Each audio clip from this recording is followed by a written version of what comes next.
the manner that he interrupted each of the candidates was just right. One, I think there was prior expectation. I think that will happen. If Yes. you notice, a lot of the candidates, kapag yung time huminto, talaga nag-stop sila, whatever. Mhm. Kumbaga, they were briefed about the rules, and then Even they Boy were, Abunda would stop talking kung may tinatanong pa siya, then nag 5 minutes. oo, kumbaga, they were very disciplined. Tapos, there were a lot of redirection to all the candidates when the Yes. point is being, tawag Missed. dito, either misunderstood, malayo Mhm. na, or nagkakaroon ng masyadong tangent, and then the follow-up question would redirect.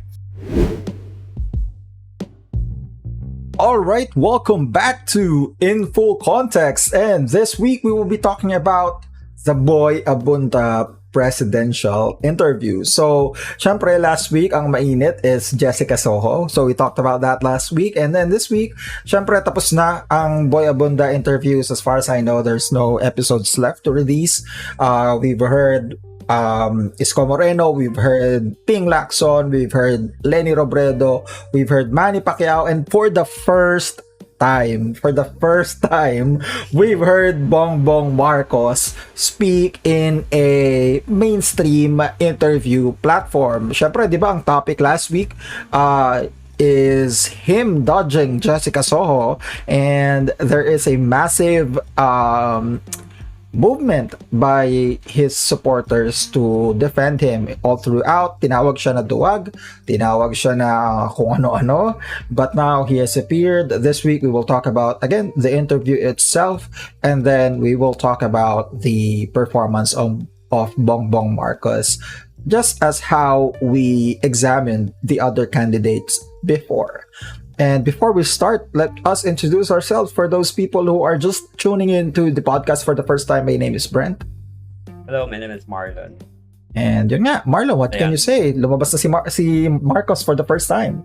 BBM, so kumbaga, yung Power Rangers, so kompleto na lumabas na lahat ng characters. Si Boy Abunda lang pala ang kailangan. Diba yung monster na lumalaki pagkatapos mo? Padatala talunin ng konti, tapos mamatay, tapos lalaki. Diba?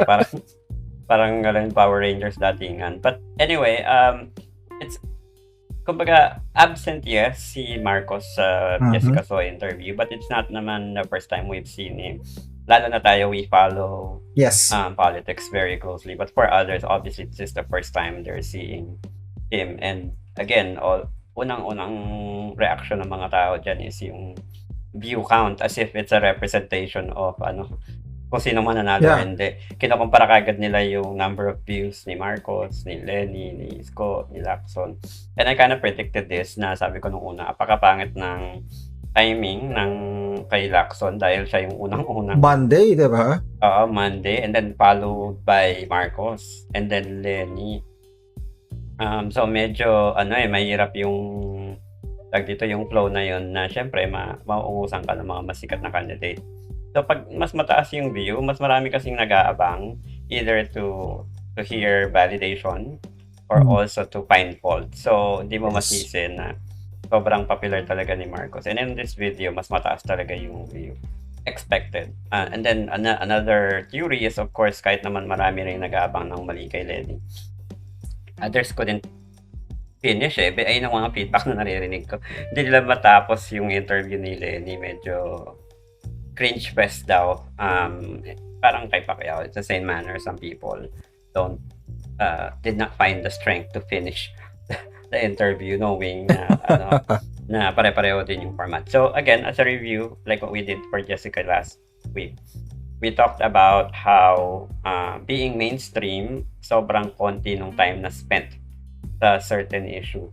And to Boy's credit, Boy Abunda's credit, and his team, they did a lot of what we recommended last week. Diba? Yes. Like select topics that you strongly feel about or mga feeling mo importante sa'yo, and that's a representation of a voter. Kung bawa ako, never ko naman sasagi isip ko yung mining, for example. Hindi yan isa sa checklist ko para maano ko kung pabor ba yung iboboto mo ba or diba? And then same manner talked about other topics like social media, uh, online pornography, Abortion. same-sex marriage, qualification of president, of being president. So marami siyang tinakal na topic. Yung iba, medyo overlap yung sagot ng kandidato doon kay Jessica. Kasi nga naman, when it comes to root causes, medyo matutumbok mo yun. Yes. But I like that there is a certain amount of time spent and there's no limit to the follow-up question he can ask to pursue and break down yung sagot ng candidates. I like that he asked a lot of them. So how do you do that? So what do you mean? So ganito, ganyan. He's really trying to get to the root of the understanding of candidate, which we like and proposed last time. At saka, one more thing that I like about it is, yun nga, when it comes to the follow-up questions, there's a lot of these candidates that would go off track. So, di ba, for example, BBM did that. I heard some of it kay Isko Moreno did. If they are going off track, Boy Abunda is using that time to actually bring them back on track, actually answer the question. Ang problem kasi, again, with Jessica Soho is that ang dami nilang question and they're given a limited amount of time to answer complex questions. And one of the most egregious example nga is, tinanong nila yung candidate, what do you think is the problem with the Philippines and what do you think is the solution? And then you're giving them 45 seconds to answer that. That's not even nearly enough to try to explain yourself. And then yun nga, we have the yes or no section. Ang dami doon, mga issue na would need a lot of nuance and we want to hear, hindi pwede yung yes, no lang. So that's what I really like with Boy Abunda's interview. So at least we now know ano ba talaga yung stance ng mga taong ito, can they justify their points? At least we've heard some of it that way. Kasi we're given 5 minutes. And diba, we were reviewing some of the shorts from the Jessica Soho interviews na we both agreed na, wait, so for an issue, 4 silang sumagot and then the video, unedited, I mean, kompleto yung sagot nila during the interview, can fit in a 3-minute video. So, ibig sabihin, maikli lang talaga yung time given. And hopefully, if someone I like else... yung approach na, selected yung topic, pero they went deeper than deep, normal. Yeah. So, they even have the research to push for it. Hindi yung may matanong lang, diba?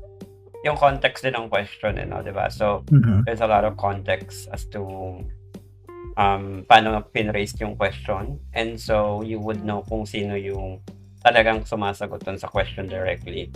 I think one example, of course, we talk about yung kay Marcos is yung sa diplomacy sa West Philippine Sea.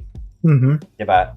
Sinabi na parang if diplomacy fails, ano yung gagawin mo? Kumbaga, ang daming sinabi ni Boy, but he prefaced the question na kapag nag-fail na yung diplomacy, ano pa yung pwede mong gawin? But si Marcos, his stand was diplomacy. Kumbaga, wala tayong ibang magagawa kundi actually siya yung yung unilateral talk. Gusto niya siya diretso lang kumausap. Parang he won't involve other parties, parang Philippines first eksena. Pero kasi sa context nga ng question na diplomacy failed na nga what are you going to do next? I think that's where Lacson answered a little bit differently. Leni answered a little bit differently. At si Pacquiao, makikipagpatayan. Tatawagin niya yung mga waray. Diba? Kaya naman daw natin yun. In fairness naman kasi, well, given benefit of the doubt, kasi the question that he asked is answerable by no.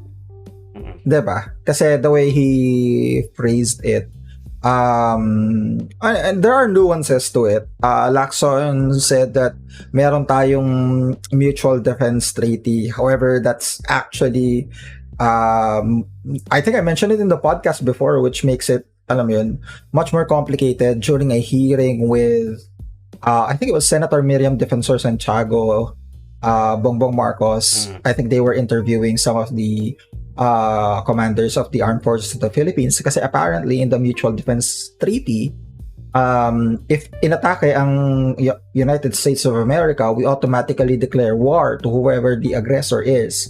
And if we were attacked, it's up to their Congress to decide if they will involve themselves or not. So I mean, going back to the question, yun nga, medyo unfair yung question. That it's something that it could have been better if he would have given the question such as, ano yung, you as a president, what would you do in order to resolve the issue in the West Philippine Sea?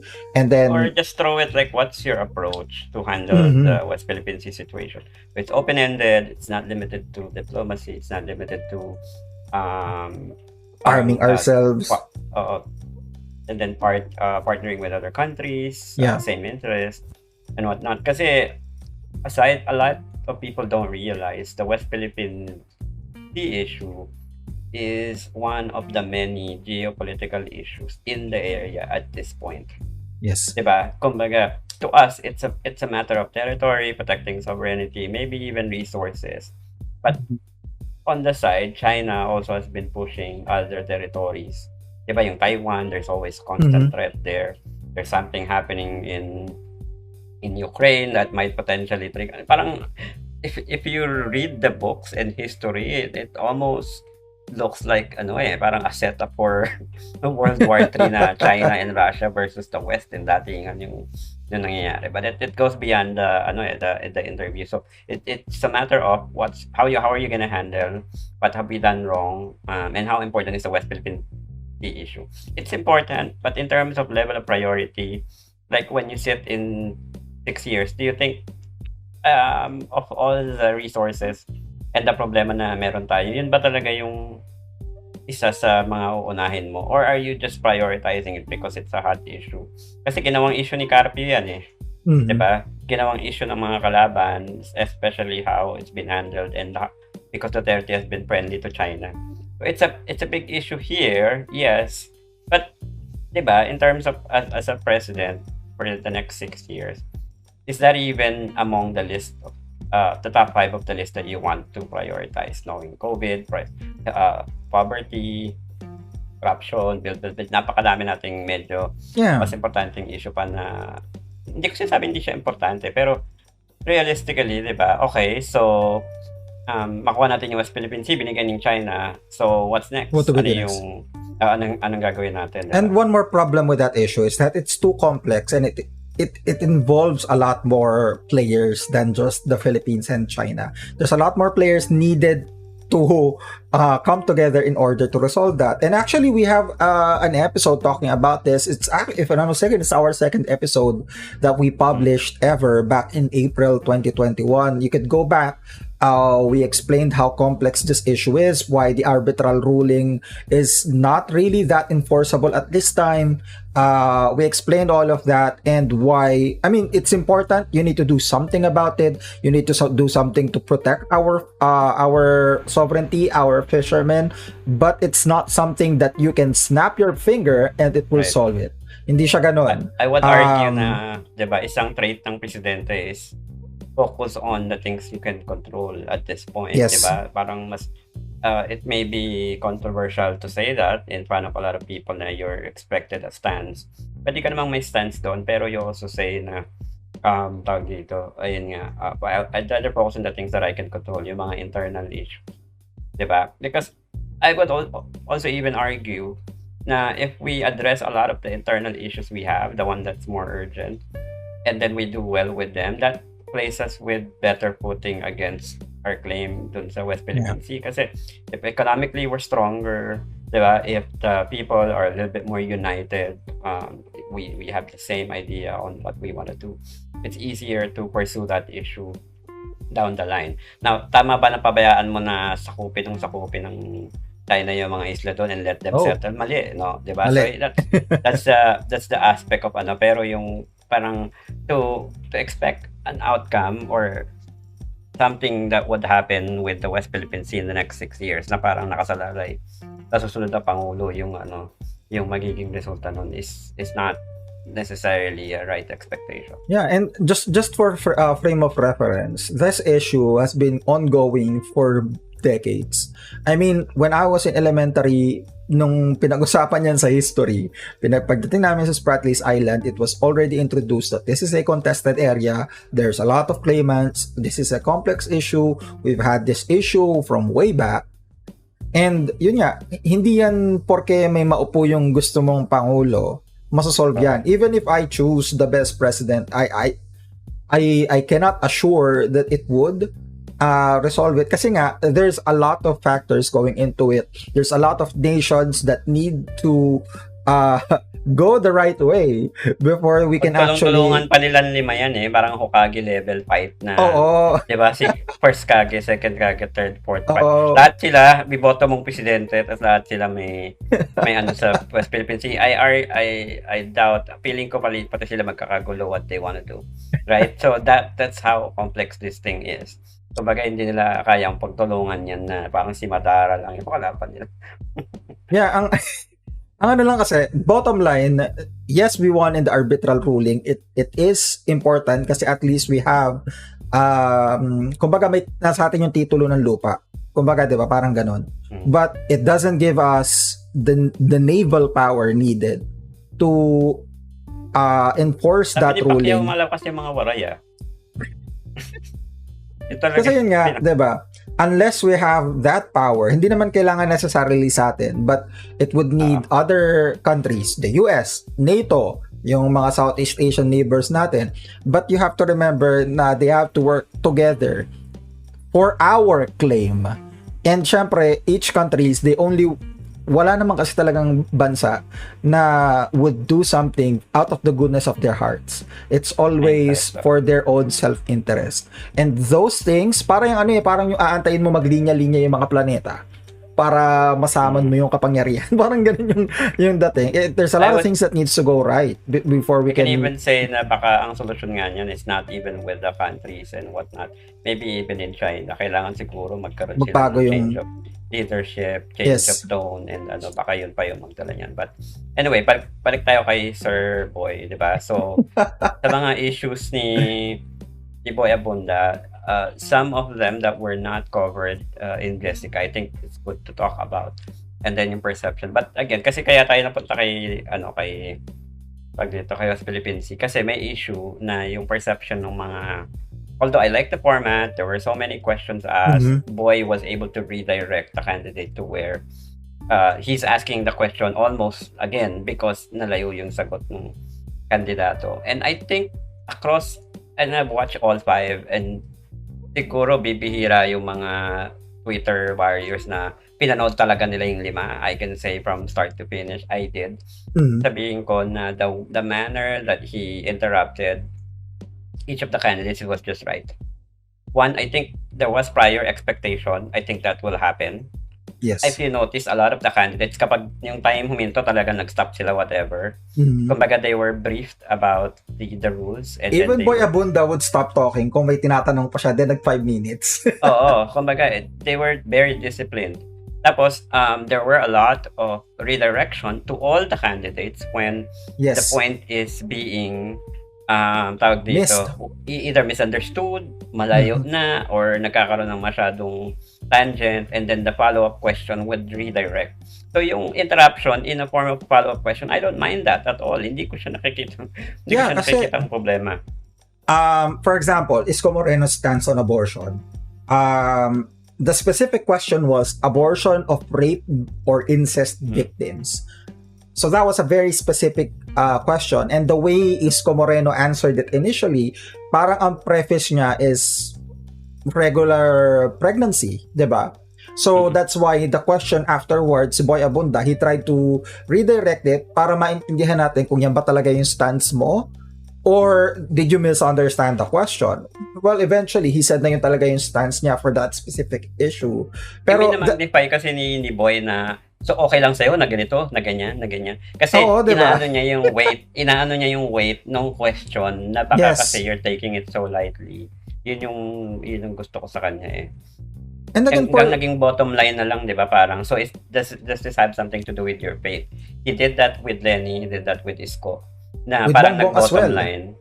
Di ba? Yeah. Ayun, nag-bottom line na dahil sa paniniwala mo, kaya ito yung stance mo with the church. And sabi nila, yes. Even actually, pati si Lacson, sabi niya kasi yung nanay niya really, diba, lagi silang, So, that's, I think the interruption to further the point, to make sure na ikaw, kandidato, tinatanong kita, This is a highly contested issue, highly controversial issue. And then this is your stance. Kumbaga binibigyan kita ng malinaw na sagot kasi I want to make sure na hindi ka misunderstood nung mga makikinig ng mga tao at walang line doon na pwedeng, ay baka ganito ibig niyang sabihin. That's how he was doing it. And it was done across all the candidates. Except I think he was a little bit light with Pacquiao, but it's him adjusting to the person he's interviewing. Medyo naging polite siya kay Pacquiao kasi I think he did not want to be rude. Kasi feeling ko nagigets niya na hindi masyadong grasp ni Pacquiao yung issue. Remember, I was telling you, pinanonood ko kay Pacquiao. That's the only interview I haven't watched. Pacquiao does not need the whole 5 minutes. Kasi yeah, may tanong finishes, I saw the snippet that you sent. May tanong si Boy. And then Pacquiao would go on for about 40 seconds to 1 minute. Tapos mabobottom line, magiging corruption yung bottom line niya. So kahit anong issue, napupunta doon. Oo. Diba? And then, si Boy, wala ka namang ma-follow-up question sa very little niyang sinabi na sobrang vague. Tapos babalik sa corruption. So, I think he let go a lot of the questions kay Pacquiao, but it's showing respect. Ayaw niya rin naman kasi over the line kasi may history sila ni Pacquiao yung incident nila na yung sa LGBT statement ni Pacquiao, and obviously si Boy was against it and he spoke against it. It was their first meeting after that incident. You can tell in Manny Pacquiao's body language nung sinabi, this is our first meeting after the incident. Medyo nahiya siya or medyo scared or parang alam mo yung pag mayroon kang kasalanan sa isang tao tapos ang tagal niyong hindi nakita tapos nakita mo siya. Sige lang uli, oo. May ganun siyang feel. So, Pacquiao was so transparent in the interview. May highs and lows. Umiyak yan. Tumawa. Tapos may ganun siyang, may mga parang surprise moment. And then I think being Boy, nakita niya yon as a person na marunong mag-interview. Parang there's no need for me to make this person look naive or stupid. Kumbaga, okay, I'll take your answer. I'll move on. Parang he took it upon himself na ganun. Unlike the other more serious candidate, 'di ba? Si Leni, si Bong, he really asked questions kasi not only that they were following kung ano yung pinag-uusapan, these people actually have followers na kailangan malinawan sa stance nitong mga politiko na to. And I think that's where he did na, okay, medyo bias, but in a way not to favor a candidate, but he was biased to not hurt Pacquiao. Kasi yun yung niya I think that was his take. And I like that. Even though he was the last to go in terms of the interview, I still watch it. Cringy, nakakatawa, pero I saw it. Kasi the entire 1 week, 5 days, makikita mo naman kasi na he was balanced across the board. Kahit na sabihin na natin na baka medyo maka-Marcos nga ito si Boy, but I think he did really well with this interview, the format, and then the question. Yung ito pa pala, meron pa tayong mga yung gusto nating sagutin na issue na I don't think we tackled with some of the yung yung censorship ng social media. Kasi a lot of them said na pananagutin nila yung social media platforms to the point na tinanong pa nga binlock. Kung kayo daw ng ibang bansa i-block yung websites, ba't daw hindi natin gawin? Tapos sabi ni Boy, isn't that censorship? Sabi, well, yes, it is and not. Pero dapat kasi meron silang responsibility. And in a social media episode, I think we touched on it a little bit. Kung, diba, even if you do that, ano yung method na gagawin mo yon? Number one, kasi, diba, mag-VPN ka, pwede mo nang ma-bypass. Yes. And, diba, there's so many ways to do it. Tapos, plus, I am not comfortable with giving the government that much power. Kasi nga, diba, the pendulum swings both ways. It can favor you at one point, and then there might be someone along the way that will be much worse. I mean, China is already doing, binanggit pa nga minsan mismo ni Isko Moreno to when he was explaining his point. China is doing it. Do we really want that? Na for the sake na mabawasan yung, let's say, fake news or it's pornography, that we actually censor our internet. We give What power to the government to do that. I mean, what it's they don't crazy to me. consider is a lot of people and the business potential, the economic potential of social media is really high. Diba, we've talked about how we're freelancers, social media managers, mga Pinoy, graphics, and all that.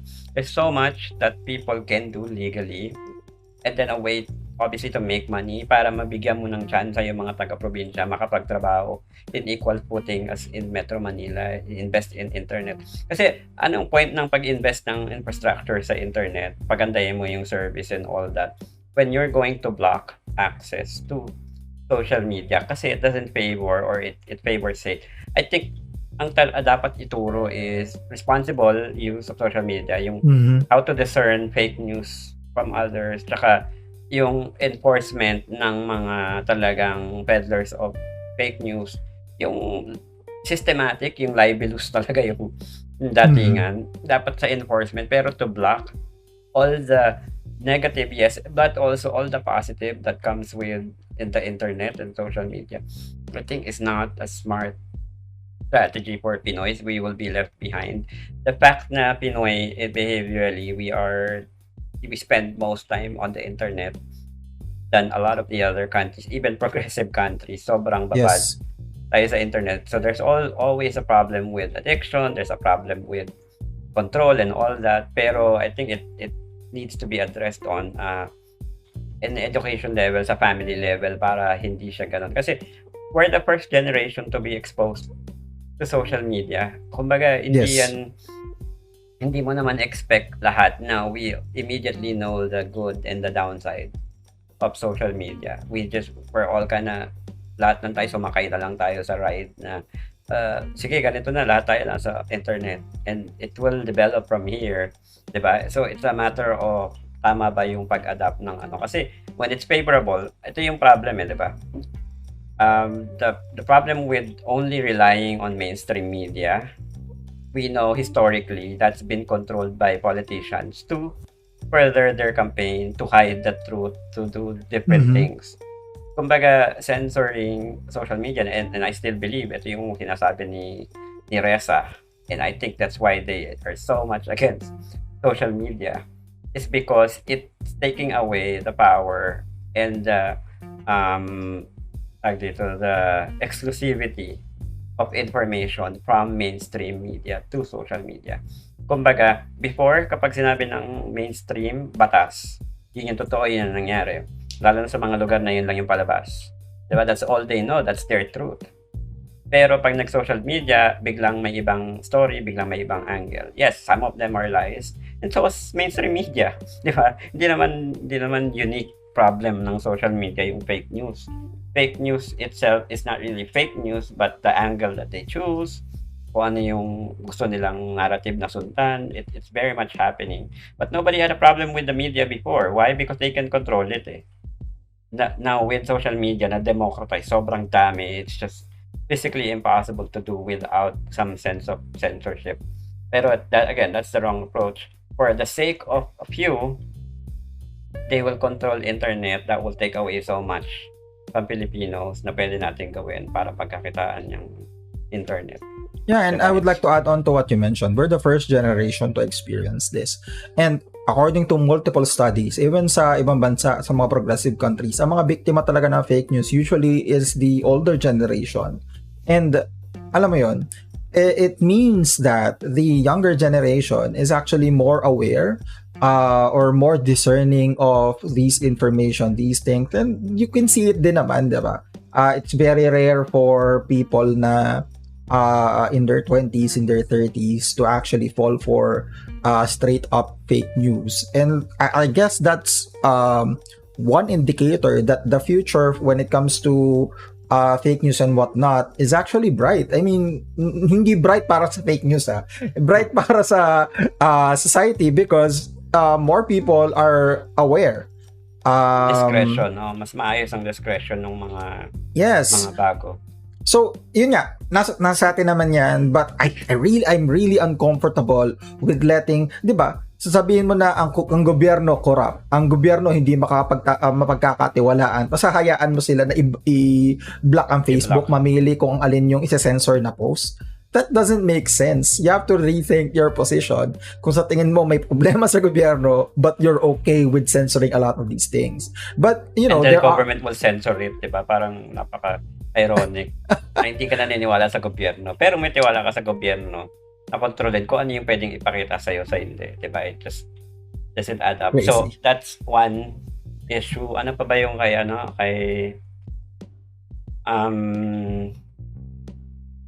Man, just to be clear, sa abortion, di ba? Mm-hmm. Ayan, yung sa abortion issue ni, a lot of them took the easy way out. Catholic route na they're against it, and then there are some exemptions.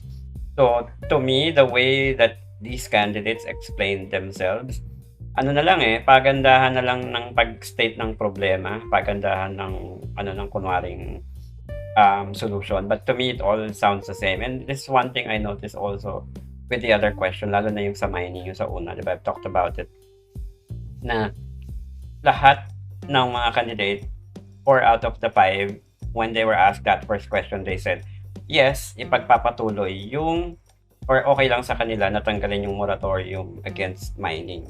Mm-hmm. But they all said na dapat, parang mining kasi is a big industry, kailangan ng Pilipinas yan, we need to develop it, blah, blah, blah. What they're not favor of is yung mga illegal mining, open pit mining, at saka yung basically irresponsible mining. But Leni, if we just listen to her, he said no, she doesn't agree, parang iinto niya yung approval. So basically, tutuloy niya yung ban with mining. Tapos she went on and said a lot of things. Tapos nung tinanong ni Boy, so you're sustainable mining. Yes, sustainable mining. So kung ikaw yung kandidat, ikaw yung mamimili, no? Parang it sounded like magkaiba yung stance or nanindigan yung kandidato mo. Pero in reality, they're all saying the same thing. Yes. So that's the beauty of the same questions. Dami nilang palabok, but at the bottom line, do they agree or they don't? Like sustainable mining. Ano lang yung definition ng sustainable mining sa hindi? Yun doon sila nagkakaiba eh. Kasi kay Lacson, sabi niya lang, kailangan pare-pareho yung pag-approve, same process, walang palakasan.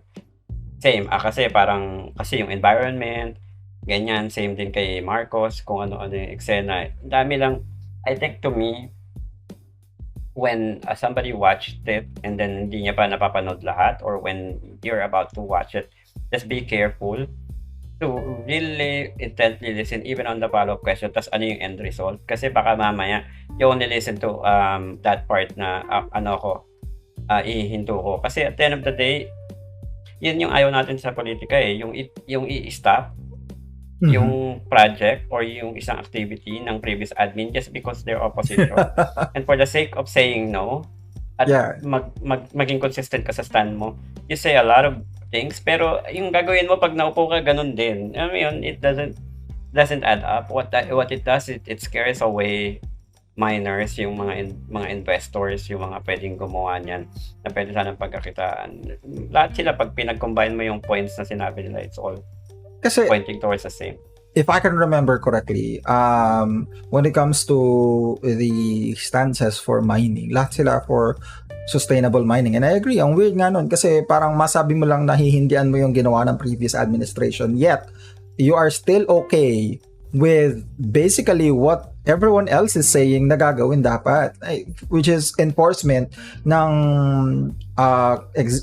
existing laws when it comes to sustainable mining. I guess ang dapat nga, the reason why I think Boy Abunda included yung open pit mining is because it's supposed to be the contentious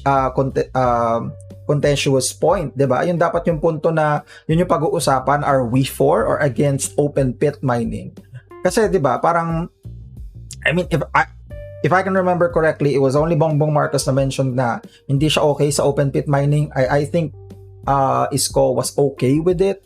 But Bongbong said na he's not okay with it unless they can present something that they Kasi that they yun can hindi lang prove na ma-regulate, di ba? na kung mapoprove nila or may bago silang technology that can prove na it's not going to be as harmful, but he's against it. I mean, yun yung basa ko dun sa question na yun. It was supposed to be open pit mining. That was supposed to be the point na pag-uusapan. Kasi it's the story of the regular average person Mining, yeah.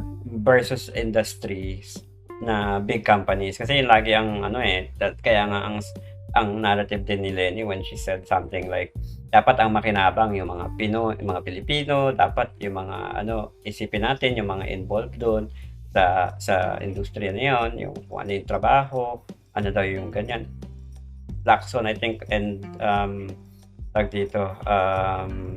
Marcos said the same about yung kung ano yung benefit sa mga mga trabahador yeah. sa mining. So, di ba, there's so many things na I don't know, to me it really sound trapo-ish. Yung mga sagot na isipin muna natin kung sino ang makikinabang, ganito, yung mga maliliit, yung mga nasa laylayan, parang lahat na lang kunwari yung sagot mo na sila yung iniisip mo na priority. Sino bang hindi? To the point na to me it became a question of how yung nga yung sinasabi ni Boy sa isang question. Pag eleksyon, bidang-bida ang mahirap. Yeah. Yung sa poverty porn. Diba? Pagka sa eleksyon, lahat ng plataforma, lahat ng programa, lahat ng activity ng mga mga politika towards sa mga mahihirap. Pero hindi naman talaga nakakaabot sa kanila yung pinaka-project, di ba? So yun yung yun yung that's what I saw in some of the answers ni Leni na parang kaya siya na uubusan ng oras, kaya kinakastop siya kasi laging daming eksena. Daming palabok. Oo, kumbaga lahat sila may ganun, pero parang they're only prefacing kung ano yung angle nila eh. Sa kanya kasi parang sobrang it appears like ayun nga, cringy. Pero again, pag kinompare natin, kasi narinig na natin, sanay na tayo sa kanya si Marcos naman. Diba? Ano yung observation natin sa mainstream interview? To me, I think some of the questions na natanong na siya before, he's a little bit more prepared. But I also encountered him going off kung ano lang yung question, parang in-expound niya. And this is the sin ng mga yung mga may comm skills, yung alam nila na makakalusot sila sa kahit anong topic pag pinag-recite mo. Yes, diba? yes. Oh. Pag binigyan mo ng topic, parang hindi, kaya ko na yan, ako nang bahala dyan. So, parang it shows, even though they're not prepared, it sounds like they answered, pero they did not. Ang daming ganong instance. I think siguro, I'd say a good 40% ng mga scenario na natanong kay Marcos, hindi talaga siya ready, but he is just able to talk it out. Pero pag binasa mo yung niya, so he says it better, pero yung content is yung laman nung sinabi niya after everything said and done. Kumbaga pag nilagay mo yun sa caption or script afterwards, tapos binasa mo, ano ibig sabihin nito? Ano ba talaga yung sinabi niya? Wala kang makukuhang conclusion eh. Wala kang makikitang plano or action, di ba? A lot of his answers are, di ba, we were talking about it offline, na very theoretical. And I mean, it shows na they really did not prepare as much when it comes to interviews like this. Kasi they've been going off on the narrative na they are trying to grow their following naturally. So it's all YouTube vlogs and whatnot. But again, pansin mo to eh. Ito yung napansin ko kasi Bongbong Marcos has a lot of fillers.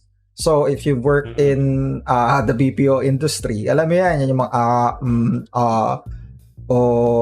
mga ganon in between. He has a lot of fillers, and the more he's unsure of the question, the more fillers he has.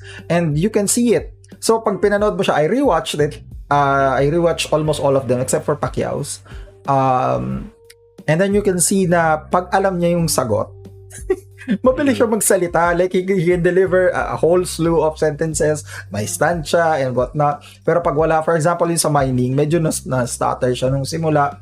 Pero I agree na he's able to talk it out. I mean, overall, his appearance in the Boy Abunda interviews was just enough for him not to get bullied too much sa social media. Parang ano yun, he did the bare minimum to satisfy his following and to not let himself be torn apart in social media. That's my thinking. Na alam niyang lamang siya na parang hindi na niya kailangan masyadong mag-effort, and that's what I'm afraid for in terms of the debate. Na hindi sila ganun mag-ready at matatalo sila sa ng ibang kandidato, or they will be caught saying things that will be detrimental to them. And then later on ma-disprove, and then masasabihan na naman siyang sinungaling. And then alam mo yun, si Marcos, yung body language niya, yung facial expression niya, same manner na you can see it in Pacquiao. Talaga pagka hindi niya yung tanong, parang ngayon niya lang na-encounter, you know, he really struggles to say it. Yun nga lang, ang advantage niya talaga is he can talk it out. Opposite to Leni, kahit alam ni Leni sasabihin niya. Pag alam ni Leni sasabihin niya, mas konti lang yung paulit-ulit. Kasi masasabi niya diretso. Pero pag kinoconstruct niya pa lang, doon pa lang nagpapaulit-ulit. So again, speech patterns, the way you say things does not reflect intelligence. Pero yung perception of intelligence, doon na inuhugot. Kumbaga, mas maraming ganun, mas laging nabububog si Madam Leni. Tapos yung naman, yung mga average Joe, pag nakita nila si Marcos nagsasalita, parang dire-diretso. Tapos, pag sinabi mo kasi theory, di ba? So, what do you know about mining? Is mining good or bad? Well, mining can be good and bad. Baga, parang ganito, mining can be good and bad. Mining is bad pag inapuso mo. Kasi pagka ganito. At it's mining one of the can also biggest be industry. good. Ganyan. So, parang dahil mo sinasabi. Pero, sinasagot yung tanong. Oo. Tapos, tsaka yung sinabi niya na hindi alam ng normal na tao. Kumbaga, at the end of the day, what makes you the person na kailangan ganun? Kasi anybody could have recited the same thing. Kaso nga, yun nadadala niya lang ng speech niya. Then, like I said, lamang din si Isko sa ganyanan yung tipong, confidence yung kumbaga, dalahan nila. Now, sa reaction, the way he delivered the censorship phase, he was really, alam mo yun, very charismatic. Kung hindi mo masyado pinapakinggan yung pinagsasasabi nun, Diyos ko. Palanagutin natin sila. Kung kaya nga ng China, bakit natin kaya? Ganun pa si Kuya.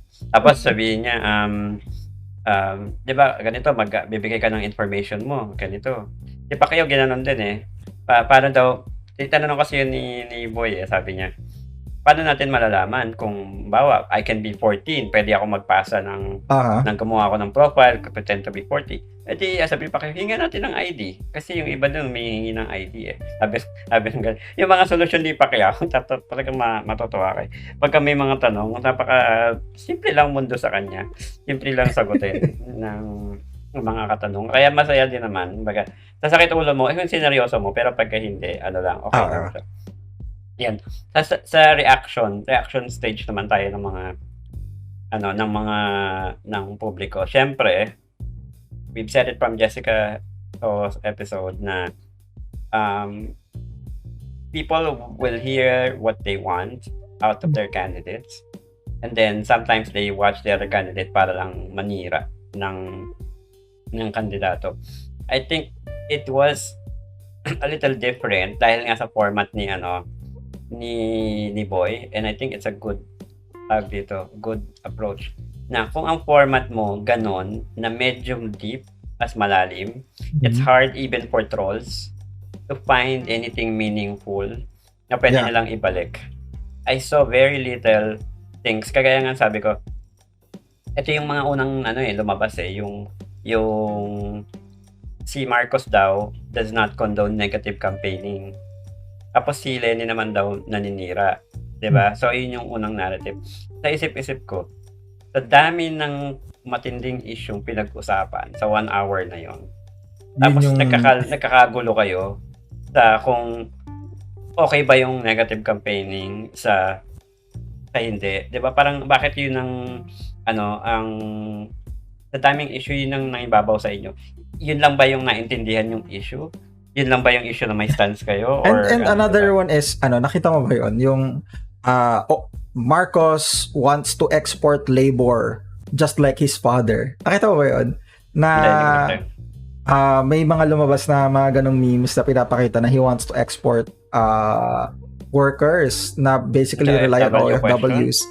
However, 'di ba, if you actually watch the 5 minutes that he mentioned that, he didn't say that at all. Parang ang pinaka-stance niya is ideally we want them to go back home, and if they want to go outside to work, it's by choice, not by necessity. At this point, we're not there yet. We need to work to go get there. Parang ganun. It's still theoretical, but what he said and what they are taking out of it is very different. 'Di ba?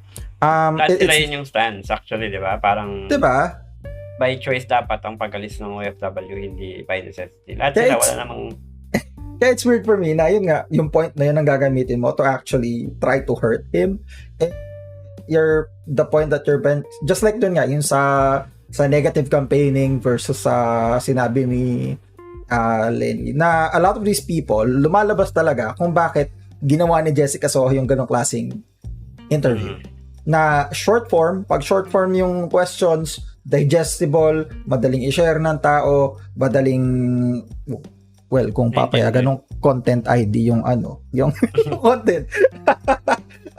But when it comes to deeper things, people don't really dig deep into it. If you are a supporter of any candidate, don't just watch your candidate. I implore you to watch everyone. So kung bago ka magwala sa Twitter, bago ka magwala sa Facebook, bago ka mag-post ng TikTok mo na binabash mo si Boy Abunda or whatnot, watch all of them. Just go ahead. Watch yung all of mga them. artista daw na against kay Boy dahil daw in-interrupt niya yung I don't like He did that to everyone. Kainis eh.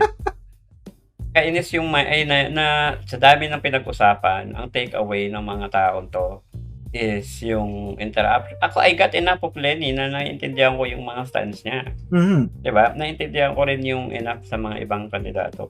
It did not hinder me from understanding what's her stance on certain subjects. Pero ang pinag-aawayan, yun nga, ang nakakainis, is kung ito yung kandidato mo na negative campaigning. Diba? If you want to take that route talaga, ito yung sabi ni Catriona before no? Kaya hindi siya nagko-comment sa politics. Kasi at the end of the day, kung sino manalo, 'di ba? It's still the Philippines that you represent. Mm-hmm. So, kumbaga mag-away kayo sa election. After election, may nanalong kandidato. Ano na yung sitwasyon ng Pinas kasi nagkagulo na. So, may point yung na dapat hindi na nanira. Dapat, however, it should be an agreement across the board. Lahat ng kandidato dapat sabihin nila, mag-agree sila na wala tayong gagawing negative campaigning. Kasi I agree to the point na nakakasira yun ng kaguluhan. Di ba? Nakakagulo talaga nag-aaway na nga yung mga kandidato, kahit yung mga kandidato hindi nag-aaway. Yung mga supporters sila nag-aaway na much more kung yung kandidato pa nanguna sa pag-aaway. And also, sa mga supporter naman ni Marcos, hindi po saint si Marcos. Pag sinabi niyang I'm not condoning negative campaigning. Kaya niya hindi ginagawa yun kasi siya yung pinakamalaking target out of all the candidates. Katangahan. Kung atakihin niya pababa, di ba? Kung titira sila ng ibang kandidato, kasi sobrang laki nilang target, napakadaming pwedeng ibato sa kanya. Di ba? She's not being a saint for doing this. He's not being the leader for doing this. He's being strategic. Yeah, tactical. Smart. Diba? Not to do it. Kasi babatuin siya pabalik ng mga yan. So, at the end of the day, whether walang tama doon nanira si Leni or sinabi niya lang yung totoo. Kasi ang stand ng mga supporter, she's being honest. Naging prangka. No holds barred. Parang lahat, kumbaga para sa bayan, sasabihin niya lahat. Ang pinaka-takeaway ko doon, kapag hinimay-himay ko talaga lahat ng sinabi nila, remember kay Jessica Soho, sabi ni Leni, boboto niya daw si Pacquiao out of all the candidates. Pero nung bakit hindi niya iboboto si Pacquiao, sabihin niya hindi enough ang kabutihan. Sadly, hindi enough yung kabutihan lang. Pero sinabi So, mo na siya yung pero boboto sinabi mo mo, kung hindi siya ka yung iboboto mo tumatakbo. out of all of them. So, what are you really saying, di ba? At the end of the day, you'd rather go for tao na hindi enough dahil lang, di ba? Hindi ko maintindihan. So, kumbaga, people are taking away different things than kung ano talaga yung lesson nung conversation. I rarely and I saw only a handful na talagang inimay nila yung napanood nila at point by point kung ano yung take ng mga candidates. I saw some people like that. You know, I like that they're doing that exercise and sharing it on Facebook para maintindihan ng mga kandidato. Tapos meron pang people that I saw got attacked simply because inatake nila yung ginawa nga ni Madam Leni na may sinagot siya dun sa mga bakit hindi si ganito. Tapos binato siya, inaway, sinabi, if you have the same energy nung ginawa nila to, bakit ganito, ganyan, ganyan. Alam mo na yung mga same, yung mga ano nila na, Yung usual na mga usual lines ng mga ano, tapos parang Kasi- kinakawawa. Yeah, I've seen some others nga nung lumabas yung Bongbong Marcos interview. His take kasi with abortion, 'di ba? Sabi niya as a statesman, he would allow abortion for rape victims and whatnot. Tas may mga tao nag-agree doon and then they get attacked as well. I mean, given the fact na it is a divisive issue, but come on people. Yun ang point ng ano ito yung pinaka point ng eleksyon, mga kapatid. 'Di ba? May mga bagay, may mga issue, tapos kung sino yung kandidato mo na naniniwala sa pinaniniwalaan mo, yun yung iboboto mo kasi Yes. i-further niya yung belief mo. Hindi license ang pag-post ng Facebook page ng kung ano yung paniniwala nila. Hindi yung license na atakihin mo sila regardless Leni ka, Marcos ka, Bongbong ka, Ping or whatever. Hindi porket pinost nila yung opinion nila against na sila sa kandidato mo or Yes, sa'yo yes. as a person, sa pagkatao. Parang doon ako naiinis yung mga nang-attack ng kung sino-sino kapag may nag-post. Eto pa, what I don't like is us having to tiptoe around these people. Alam mo yon na parang I have to think about what I can post. Because there are a lot of things. For example, yung ano na lang, when it comes to yung views ni Bongbong Marcos, kasi there's a lot of Yes. people who are contesting that. I have to craft my message in a very careful way so that they don't think that I am throwing shade against their candidate when in fact, in reality, ang ginagawa ko lang naman is explaining the situation. I'm not going for or against a specific candidate. Sinasagot ko lang kung ano yung pinost mo sa Facebook. And alam mo yun, I shouldn't need to tiptoe. Yeah, I shouldn't agree. need to tiptoe around you. But I do out of hindi naman out of respect, but out of fear of myself. Kasi once I do something, di ba, sinabi tayong dalawa, we were both branded Dilawan. We were both branded DDS. Konti na nga lang brand na tayo ng Marcos apologist eh. But that's because yung stance natin per issue, hindi per tao. Yan ang kailangan yung tandaan. And yun nga, ang problema kasi, yung dating problema ng DDS lang. Before kasi DDS lang yung gumagawa nun eh, na if you're against us, Dilawan ka. If you're for us, DDS ka. Na for some reason, all the other political groups, all the other people, inadapt na yung ganong klaseng behavior, which is not good. Na parang konting konting post mo lang na medyo supportive dun sa stance. And not even the candidate itself. You will be called out for supporting that candidate, which is crazy, di ba? Alam mo yan, mga mass reporting na yan, mga... Ako naman, I tiptoe for two different reasons. One, because if I do that and people engage me, I don't think they can understand whatever I will explain back to them. Like, kumbaga, even if they, may pinost ka, may nag-comment, ganyan, and then you explain, they will think like nakikipag-away ka, they will think like nakikipag-bardagulan ka. Diba? Parang, I don't think that they can understand or they will understand it in the same level that I do. So, kumbaga ang hirap i-explain sa ibang tao nang hindi sila gano'n ka-involved. Kumbaga Ang if they problema only see kasi, one side, 'di ba, ang hirap lang nun, eh. mabilis kasing mapikon. Di ba? Yung famous Oo, quote nga ng sa General Luna, sinabi na Apolinario Mabini, pwede bang mag-usap ang mga Pilipino nang hindi napipikon? Kasi that's the truth of it, di ba? For example, us, we take our stances and we are more careful, especially now that we are building our platform. We have our listeners. We are being careful with what we say.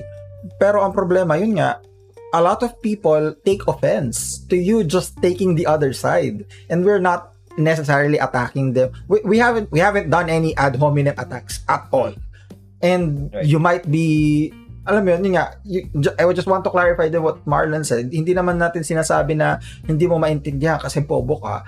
It's just that hindi mo maintindihan kasi the context of the conversation is being taken out of Oo, context, na parang imbes na this should be what we want, an elevated discussion of politics online, imbes na we are talking about facts, we are talking about theories, we are talking about specific issues. Bakit ganito yung paniniwala ko, bakit ganyan yung paniniwala mo, as usual. And we've proven this time and time again out of our own self-experience, ang kinauuwian talaga lagi, gulo, away lang sa social media, walang pinagkakatapusan.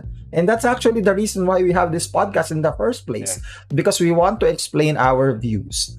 Yeah, when I And say things, normally it's multi-layered. So, and then when I answer you, doesn't mean I don't get your point, diba? And then when we say something back, it doesn't mean that we're arguing.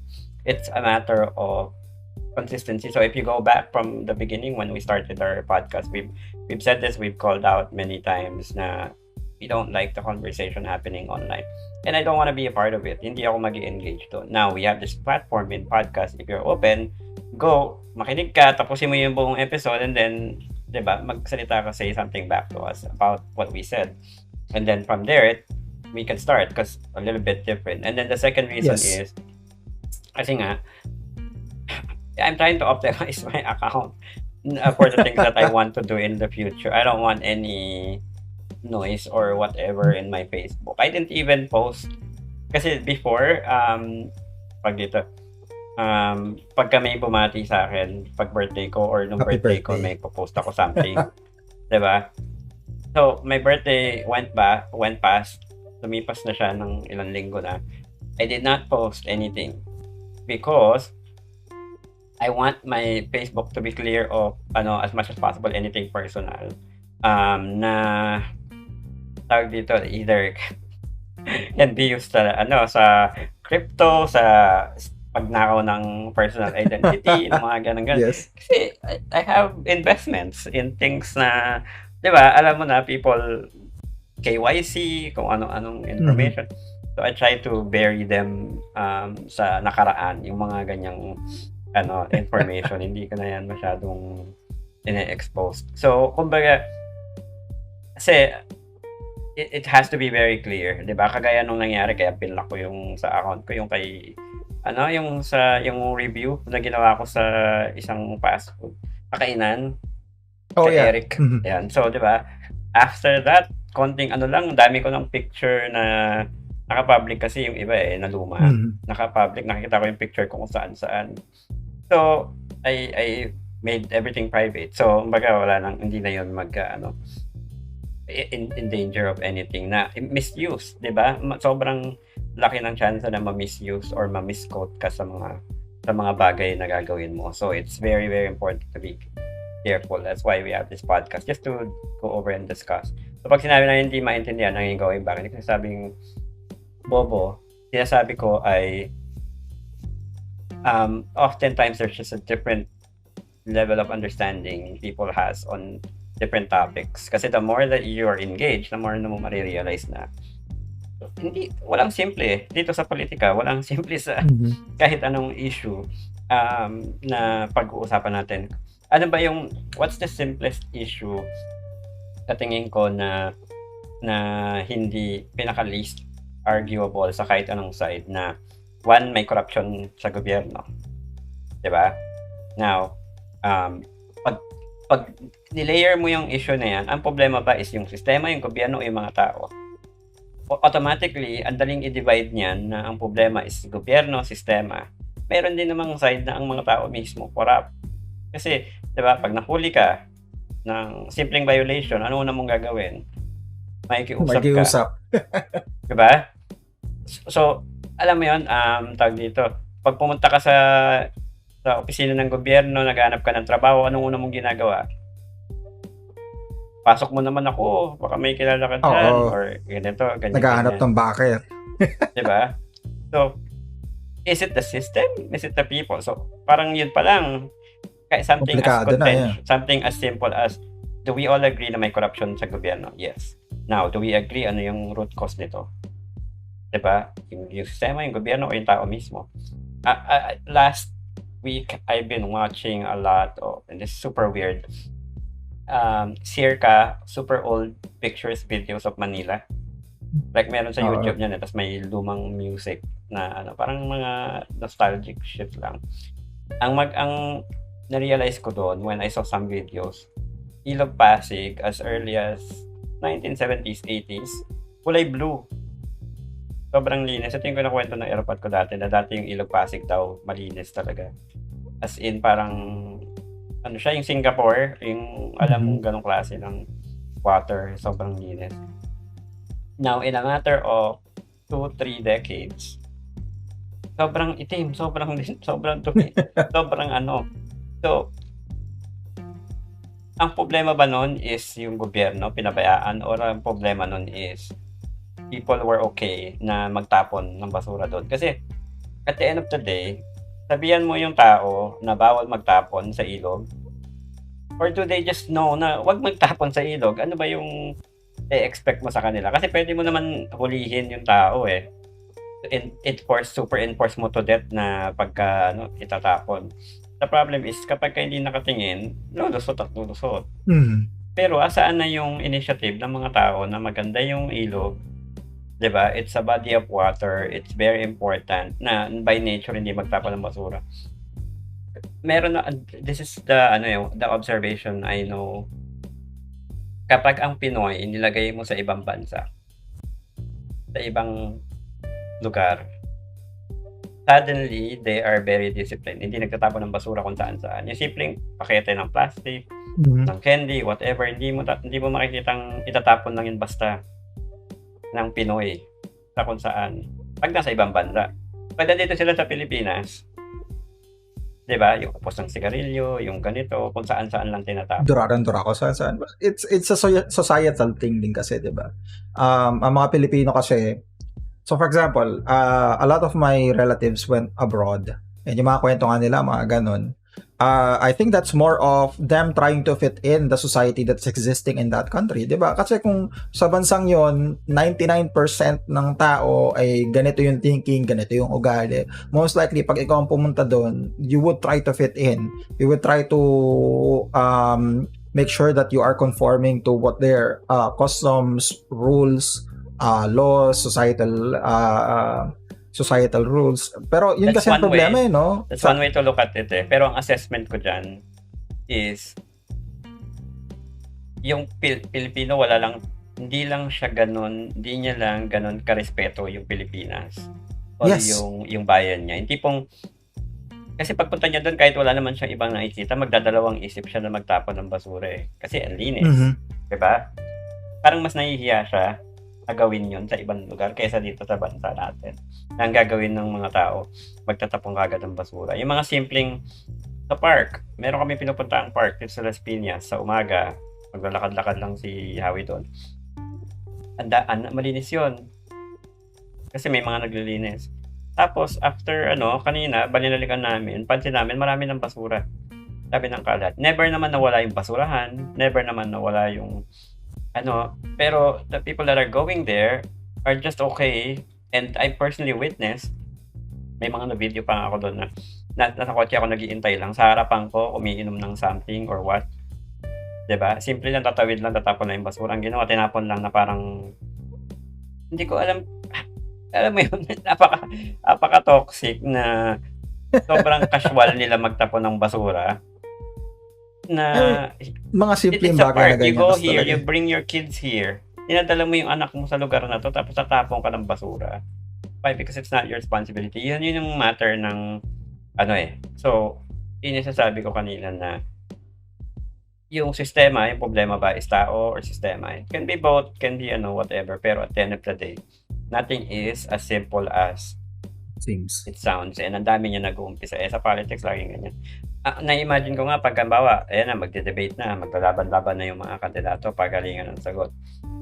What I'm picturing is and maybe the next few episodes, what the Philippines would be like in Marcos presidency, in a Leni presidency, in Isko, Pacquiao. Kumbaga, by imagination, ano ba yung katingin ninyong mangyayari when they're under that particular admin? So, kumbaga, yun ba yung dahilan ba't mo siya hindi boboto or iboboto mo?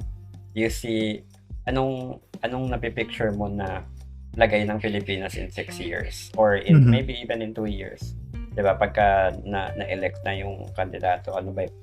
Ito yung mga laging bala ng mga DDS, yung dati yung panahon na yun, may laglag bala. It sounds very, very distant. Pero that was a reality back then na yung simpleng bagay na ikaw, airport, pabiyahe ka, kailangan balot na balot lahat ng gamit mo. Naka-plastic, diba? Yeah. Nakakita ang airport sa buong mundo, diba? Naka-cling wrap. Yung bag. Diba? So, parang nakakahiya yung ganong klaseng sistema and it's a matter of na simpleng bagay na magagawan lang pala ng action. Kaya hindi mo din maano yung mga loyalist na DDS talagang there are things na talagang nabago and nag-iba. But ano ba yung nai-imagine mo sa panahon ni Marcos? Ano ba yung mga simple things na pwedeng i-take away na biglang naayos na lang? Diba? Kumbaga ano yung low-hanging fruits ngayon na nangyayari na kapag si Marcos o si Leni biglang umupo, biglang magbabago. Sa tingin mo, ano yung mga ganong example? I cannot think of I can't.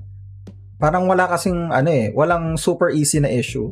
I mean, even yung issue nung nagnakaw ng mangga, apparently it's more complex than it sounded. Parang there's not a lot of things na katulad dati.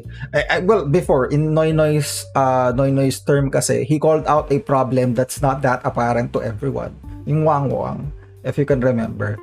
But yun nga, unlike laglag bala, it was not something that's affecting our image here in the Philippines and outside. Right now, syempre, it's just a pandemic. But who knows, diba? When May comes, unless God hope naman, wag naman sana, unless there is a more stronger variant that will come out, I don't think COVID will be as big of a problem by that time. Kasi nga, we're already at 60 million fully vaccinated. We might be able to reach that. Baka yan ang apparent issue na obvious. Yung tipong hanggang ngayon wala pa ring national system. And even if, ito yung gusto ko sinabi ni Isko na he will treat COVID like flu. An endemic. Na kagaya ng kagaya na sa ibang bansa. And I think that's where we should be headed. Kasi at the end of the day, yung punta ka ng Iloilo, punta ka ng La Union, punta ka ng iba-ibang region, iba-ibang app, iba-ibang kung ano-anong requirements, iba-ibang ang gulo level. kasi. Diba? Diba? Ang tagal na natin, wala pa rin tayong national system ng ganyan. Ano ba yung sinabi ko sa'yo na gagawin na nila? Yung sa contact tracing. They never pushed through with it. Yung national, diba? As far as I know, pabalik na Mindoro, is still a different process than going to, let's say, Quezon City or Baguio. So, parang, alam mo, totoo lang. Ito yung sabi ni Elon Musk na a problem for some great engineers daw is to optimize a product or a process that simply should not exist. Diba? Parang we are taught na, sige, ganito, contact tracing. Ang una natin isipin pag samasamahin magkaroon ng national system. But 6 months from now, do we even need something like that? Kasi nga, kung iti-treat mo na yung pandemic as parang regular na sakit, dapat hindi na rin siya ganun ka big deal. Dapat Hindi na siya gano'n unless like what you said, yung parang yung bagong variant is contagious tapos nakakamatay, yung parang That's hinawakan the ka only deds way. ka Yeah. kaagad, 'di ba? Sobrang grabe na yun, by Kasi that time vaccinated na tayo, 'di ba? that's where we're headed naman kasi talaga. I mean, historically, I'm not talking about COVID-19 specifically. Historically, a lot of these big diseases become an endemic. Yung natitira na variant usually is the most pinaka nakakahawa pero pinaka mahinang pumatay kasi that's the variant that survives the host eh. And then other than the vaccinations, there's a lot of treatment drugs that are coming out. Ang dami na, sunod-sunod, di ba? Yun nga yung iniyabang ni Isko sa, ano niya, sa interview niya na we have a stock of this and we have orders for the new ones as well.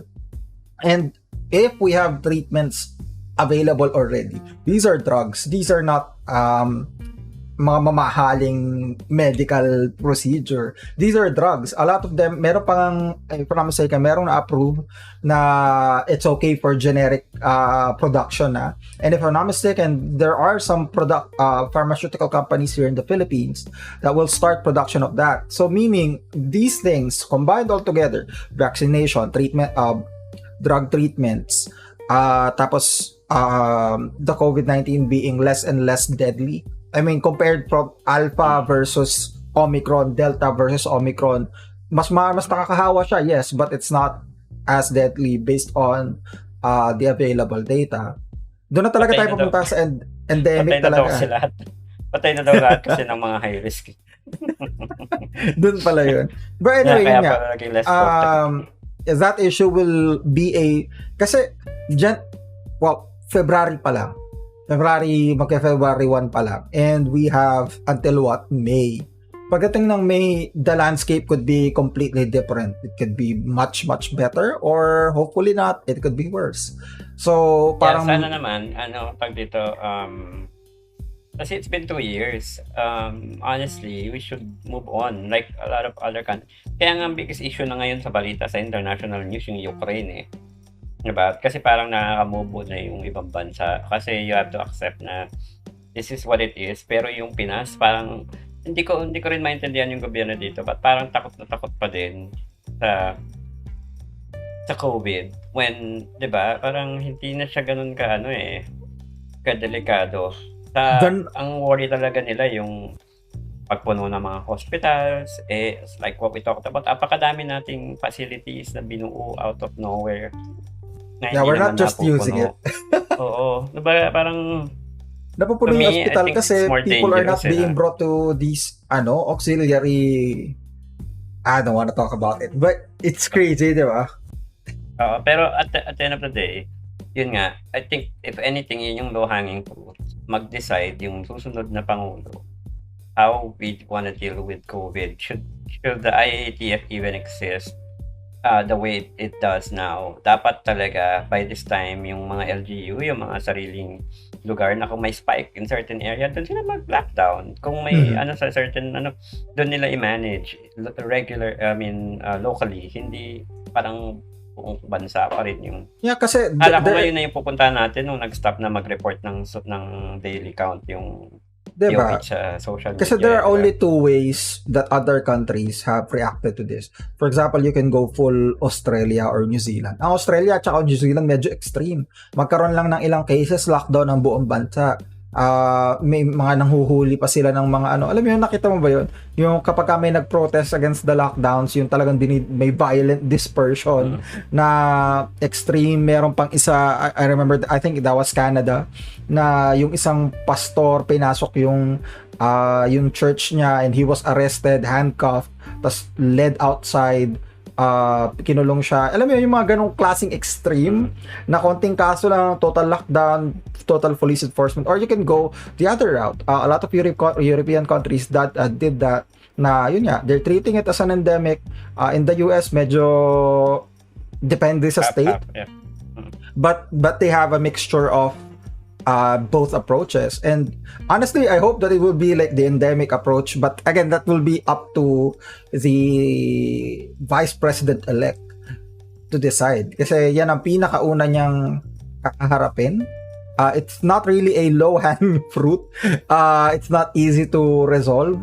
It's not easy to balance ba.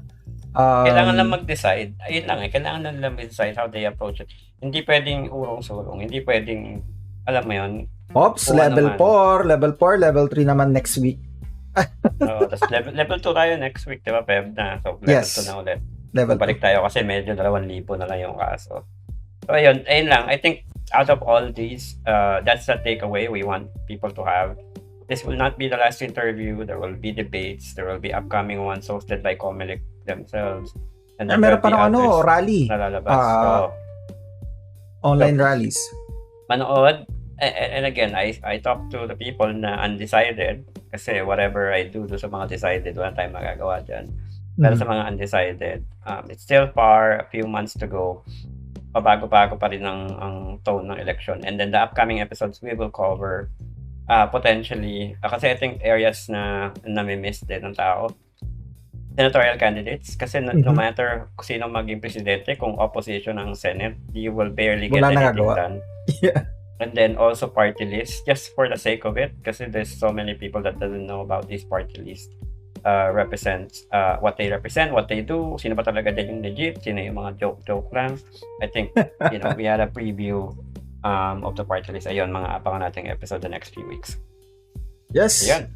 And that's it for this week's episode of In Full Context. And of course, if you want to hear more of our episodes, you can go down our list of our Spotify archive. There's a lot of episodes we have. I think this is the 40th episode that we've had all time. And of course, if you want to watch this in video, we will be uploading this to our YouTube channel, In Full Context. And we also have our Facebook page. If you have any questions or suggestions of topics, just go to our Facebook page at In Full Context in Facebook. So that's it. Thank you so much, everyone, for listening, and we hope to see you all again next week. Bye-bye. Yes, talk to you soon. Bye-bye.